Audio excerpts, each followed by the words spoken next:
नमस्कार बच्चों, हमारे इस चैनल पर आप लोग का स्वागत है। 26 जनवरी 1950 पूरा भारत एक नए युग में प्रवेश कर रहा था। राष्ट्र के हाथ एक ऐसी महान पुस्तक थी, भारतीय संविधान, जिसने देश की दशा व दिशा दोनों को ही हमेशा के लिए बदल दिया। लेकिन क्या आप जानते हैं संविधान कहाँ से आया, संविधान सभा कैसे बनी, किन लोगों ने इसे लिखा?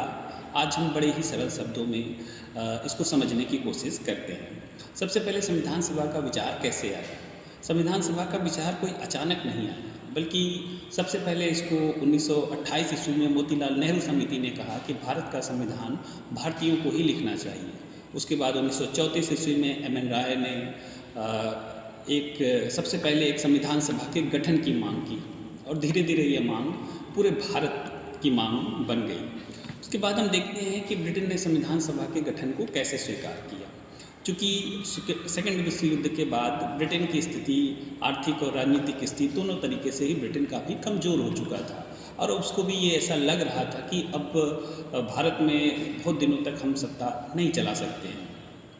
तो यहाँ पर भी भारत में भी भारत छोड़ो आंदोलन काफ़ी तेज हो गया था, तो इसलिए ब्रिटेन को भी ऐसा लगा कि अब बहुत दिन हम भारत में अपनी सत्ता को नहीं चला सकते हैं। इसलिए उन्होंने एक कैबिनेट मिशन प्लान के तहत यहाँ पर कैबिनेट मिशन प्लान को भेजा और उसी कैबिनेट मिशन प्लान के तहत हमारे यहाँ संविधान सभा की नींव पड़ी। अब हम देखते हैं कैबिनेट मिशन प्लान में कौन कौन सी चीज़ें थीं। सबसे पहले भारत में एक संविधान सभा बनेगी, इसके सदस्यों का चुनाव प्रांतीय विधानसभा के सदस्यों के द्वारा किया जाएगा, देशी रियासतों को भी इसमें प्रतिनिधित्व दिया जाएगा। यही प्लान हमारे संविधान सभा के जन्म की असली कुंजी थी। कैबिनेट मिशन प्लान के तहत ही हमारे यहाँ संविधान सभा का गठन हुआ। अब संविधान सभा का चुनाव कैसे हुआ, इसके सदस्यों को कैसे चुन करके इसका गठन किया गया? सबसे पहले संविधान सभा के सदस्यों का चुनाव आम जनता के द्वारा प्रत्यक्ष रूप से नहीं हुआ था, बल्कि इसका चुनाव प्रांतीय विधानसभा के सदस्यों के द्वारा किया गया। प्रारंभिक कुल इसमें 389 सीटें थीं, जिसमें से 293 सीटें ब्रिटिश भारतीय प्रांत की थीं, 93 सीटें देशी रियासतों की थीं और 4 सीटें मुख्य आयुक्त क्षेत्रों से थीं। लेकिन कई रियासतों ने चुनाव का बहिष्कार भी किया, इसलिए अंतिम सीटों की संख्या 299 रह गई। अब हम ये देखते हैं कि संविधान सभा का गठन इस तरीके से हुआ। उसके बाद संविधान सभा की बैठक, तो पहली बैठक 9 दिसंबर 1946 को हुई, जिसमें पहले अध्यक्ष थे सच्चिदानंद सिन्हा। डॉक्टर सच्चिदानंद सिन्हा को अध्यक्ष चुना गया था पहली बैठक में। उसके बाद 11 दिसंबर 1946 को डॉक्टर राजेंद्र प्रसाद को सर्वसम्मति से स्थायी अध्यक्ष संविधान सभा का चुना गया था।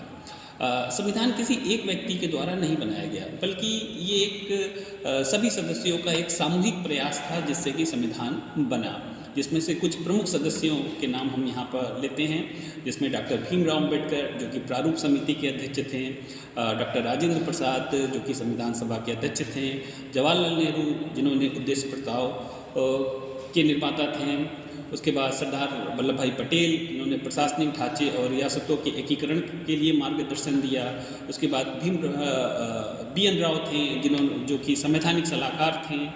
इन सभी ने मिलकर के आधुनिक भारत के लिए एक संविधान की नींव रखी।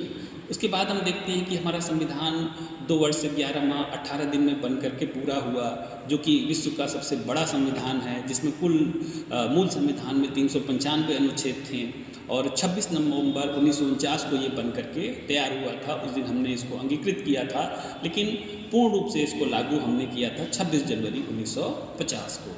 तो इस तरीके से बच्चों हम देखते हैं कि हमारे संविधान का ये सफ़र कैसे पूरा हुआ।